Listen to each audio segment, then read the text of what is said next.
At Bendigo Bank, we like to help communities grow. We concentrate on delivering you great products and services. I like you so very much. So much, in fact, I gotta wake you up. It's not that I have words. Because we know that if you grow, Wanna see you looking the community will grow with you. At the Bendigo, it starts with you. Good morning and welcome to the Geelong Cricket Show here on Channel 31. Great morning for our great game. It is the ultimate round of home and away series of games here in Premier Cricket, Geelong Cricket Association and the Bellarine Peninsula Cricket Association. And then it's those days in March, finals time. And believe me, in a lot of the sections, it's going to go right down to the wire in the two-day game that commences today. With me this morning at the table of knowledge is a very knowledgeable man, Tim Mitchell from the Bellarine Peninsula Cricket Association, expert within the Geelong Advertiser and also all-round knowledge. Good morning, Tim. How are you, mate? Yeah, very good, Rollo. Thanks again for another nice intro, and good morning to all the viewers as well out there at home watching us here on Channel 31. As you said, the final round of all the competitions down here in Geelong, and I can almost sense finals. I just can't wait for them to come on.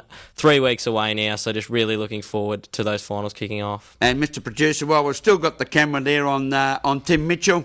Congratulations, Tim. Understand you made your first half-century in Bellarine Peninsula Cricket last Saturday afternoon. I certainly did, just in the B grade. Tried my best not to get there. Almost got stumped and almost went out caught behind as well. Was lucky enough to get dropped on 49 with the keeper up at the stump. So got there in the end, and hopefully Bowen Eds can enjoy some more success in both grades today. And I must thank the producer for a loan of his lovely pink shirt this morning. Doesn't it come up well on your screens? Premier Cricket, Geelong last weekend, first 11, second 11, third 11, fourth 11, all got beaten. And more particularly, the first 11, for the first time in the history of the Geelong Cricket Club, were beaten outright on their home ground by Frankston Peninsula in a very disappointing performance. Nobody at the club would be more disappointed than the players themselves. But Tim, it has certainly placed with one round to go where Geelong play one of their real nemesis in Premier Cricket throughout all four grades in Carlton. This commencing this morning at 11 o'clock has certainly put a lot of pressure on themselves. Oh, they're in a very precarious position, Rollo. When you look at the side sitting just outside the top 8, Melbourne sitting in 9th, I think Dandenong winning outright last week pushed themselves up to 10th as well. Dandenong playing Casey South Melbourne this round, who haven't had a win all season. So they're another real chance of probably claiming an outright victory when you look at the guys they've got in their side. Darren Pattinson bowling well. I think he got 4 for 5 in Melbourne Uni's first innings a couple of weeks ago. And then Hawthorn Monash playing against Melbourne. That's 8th versus 9th. That's a big game to watch for the Cats. Really, they need to keep their destiny in their own hands, though, and go out there and put in a much better showing against Carlton. We can only hope they do that, but it's going to be a very tough ask with the quality of players that Carlton do have in their side. And those 4 losses to the Geelong 411s have seen the first 11 slip to 7th on the ladder, 3 points inside the top 8. The second 11 have slipped to 10th position on the ladder. They're 1 point outside the top 8. The thirds are 6th on the ladder, 2 points inside the top 8. And the fourths are equal 7th inside the top 8. So you can see that it's a very crucial game. And the fact of the matter is, their opponents, Carlton in the first 11, currently second on the ladder. The seconds are second on the ladder. The thirds are 10th on the ladder, so maybe the Geelong Cricket Club thirds in with a real chance there. And their fourths are in third position. I've seen Geelong play Carlton many times up at Carlton. It is going to be a real tough game. So all the very best to Damien Shanahan and the boys from the Geelong Cricket Club. As we say each week, go Cats, and see if we can get into that final 8 and make our presence felt as we should in Premier Cricket from our great city of Geelong. Turning our attention to the world of Bellarine Cricket, the Bellarine Peninsula, and boy, Tim Mitchell, what an absolute fixture of dreams. We come down to the final round and we have got the top 6 sides, 1 playing 3, 2 playing 4, 5 playing 6. We've got 7th playing 10th, and 8th playing 9th, and 11th playing 12th, with the Wooden Spooners Newcombe having the bye. You couldn't have pulled that better out of a hat. It's almost like it's scripted, isn't it, Rollo, to have the top six playing each other, and so much riding on this final round. When you look at Drysdale sitting in 7th spot, they come back from a bye and really need a win just to leapfrog Jan Juck. But then if Jan Juck do beat Port Arlington, they can actually secure their spot and possibly go to 5th as well. So it's going to be a final round, and you don't often see it, a final round that really shapes how that top six turns out. And there's probably 3 or 4 scenarios right now that could eventuate and really set that top six up for a really good final series down on the Ballerine. And a quick reflection on round 12 last week, I suppose the top 3 sides, Bowen Heads, Colandina, St Albans, Breakwater, all had good wins. And 6th place Jan Juck had a good win, and probably the most impressive win in the round when they were chasing down Queenscliff 6 for 285, and they came up and made 8 for 303.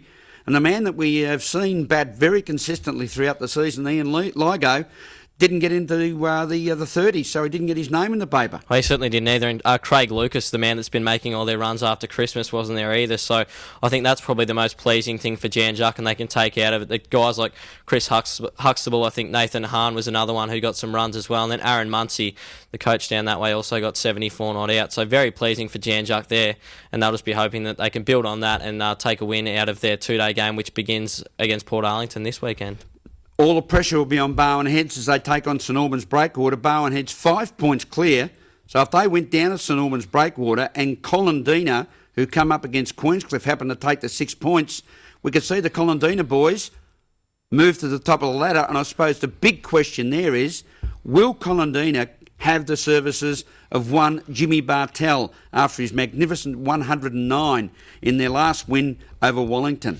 Well, we know obviously now, Rollo, that the NAB Cup's kicked off, and James Bartel, along with Gary Ablett and all the other Geelong boys, had a good win only a week or so ago now against Adelaide. So I wouldn't expect James Bartel to play a massive role in their finals campaign. I think he's probably got to focus all his energies on Adelaide, as our producer there, Noel Fannings, has pointed out for us. But I think James Bartel is going to have to focus all his energies right now on his football. And Colandina probably knew that, though, when they picked him up, Rollo, that it had come this time of the year and they'd just be unfortunate to lose him to football. But Colandina are a quality side. They'll bring someone up from their B grade and replace that. As you said about Bowen, though, they were probably they'd feel a bit aggrieved that Colandina did come out and get that outright last weekend, because they could have sewn up the minor premiership, but it's really opened that up and just set up this final round. And a great bowling performance from Fabrice from Colandina. He picked up 4 for 30 and 5 for 50, 9 wickets in that outright win. So Colandina playing good cricket at the right time of the season.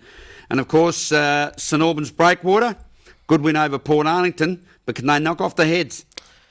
Oh, look, Rollo, I can't really say this without an unbiased opinion, obviously being a Bowen Heads boy, but I think it's going to be a really good battle. The grand final rematch from last year, and St Albans, they'll put a quality side out on the park. The plus for Bowen Heads is that Jason Mallett and Michael Moulton, 2 big parts of the Bowen Heads side, will both return for the game and hopefully get some form under their belt before finals.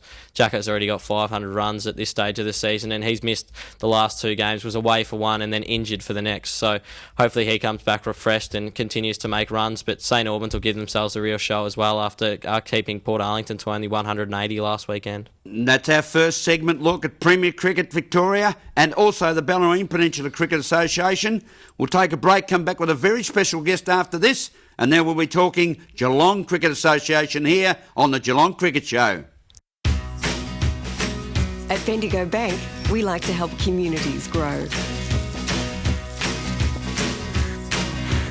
We concentrate on delivering you great products and services. I like you so very much. So much, in fact, I gotta wake you up. It's not that I have words. Because we know that if you grow, Wanna see you looking the community will grow with you. At the Bendigo, it starts with you.